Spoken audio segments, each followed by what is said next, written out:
قرآن میں اہل کتاب کی عورتوں کے ساتھ نکاح کو مومن مردوں کے لیے حلال قرار دیا گیا، مگر دوسری طرف قرآن میں مومنین کو تاکیدگی کی گئی کہ مشرک عورتوں کے ساتھ نکاح نہ کریں۔ جی وضاحت میں نے اس کی کافی دفعہ کی ہے میرے بھائی۔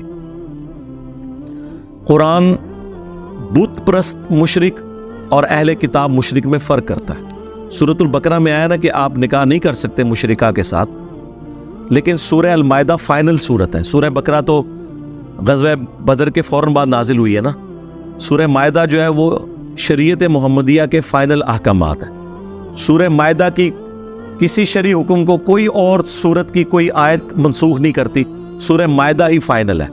سورہ مائدہ میں سٹارٹ ہی میں اللہ تعالیٰ نے فرما دیا آج کے دن تمہارے لیے اہل کتاب کا کھانا بھی حلال کر دیا گیا ہے جو ذبیحہ ہو اللہ کے نام کا، ان کی عورتیں بھی حلال ہوں گی۔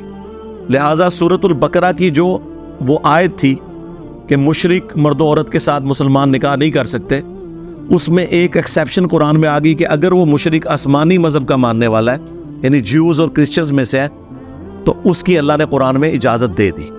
فائنل سورۃ المائدہ ہے۔ ویسے تو یہ ناسخ و منسوخ نہیں ہے، یہ ایکسیپشن ہے۔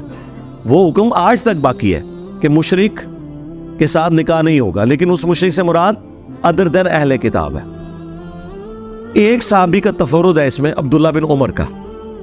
وہ بخاری میں آتا ہے کہ عبداللہ بن عمر یہ کہتے تھے میرے نزدیک اس سے بڑا کوئی شرک نہیں کہ کوئی عیسیٰ ابن مریم کو اللہ کا بیٹا کہے، لہٰذا وہ اہل کتاب عورت کے ساتھ نکاح کو بھی حرام سمجھتے تھے سورہ البقرہ کی آیت کی وجہ سے، لیکن یہ اجماع صحابہ کے خلاف ہے۔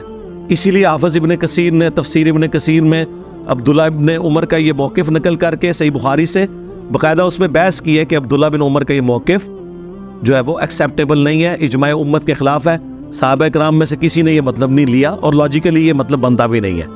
یہ عبداللہ بن عمر کو یہ بات پتہ ہونی چاہیے تھی، یقیناً انہیں پتہ ہوگی، اوور لک ہو گئی کہ اگر قرآن یہود و نصارہ کے شرک کا ذکر خود کر رہا تھا، لقد کفر الذین قالوا ان اللہ هو المسیح ابن مریم اور لقد کفر الذین قالوا ان اللہ ثالث ثلاثہ، تو قرآن تو خود مان رہا تھا کہ جیوز اور کرسچنز شرک کر رہے ہیں، اس کے باوجود اللہ تعالیٰ نے جیوز اور کرسچنز کی عورتوں کے ساتھ نکاح کی اجازت دی، تو مراد یہ کہ وہ اہل کتاب مشرک ہے۔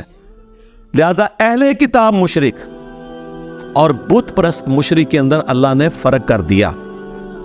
اسی لیے میں کہتا ہوں کہ مسلمانوں تم بھی جو کلمہ گو مشرک ہے اور جو کافر مشرک ہے ان میں فرق کرو۔ اللہ نے اتنا بڑا فرق کر دیا ہے۔ مشرک تو دونوں تھے، لیکن اللہ نے ان کی عورتوں کے ساتھ نکاح کی اجازت دی، یعنی یہود و نصارہ کی بچیوں کے ساتھ نکاح کی اجازت ہے، ہاں سنی کسی شیعہ بچی کے ساتھ نکاح نہیں کر سکتا۔ ان کی کتنی مت ماری ہوئی ہے آپ ذرا دیکھیں، یعنی یہاں پہ دین بھی ایک، ٹھیک ہے، اس کے باوجود انہوں نے اتنا سینسٹیو اس مسئلے کو بنا دیا کہ سنی شیعہ کا نکاح ہو سکتا ہے کہ نہیں۔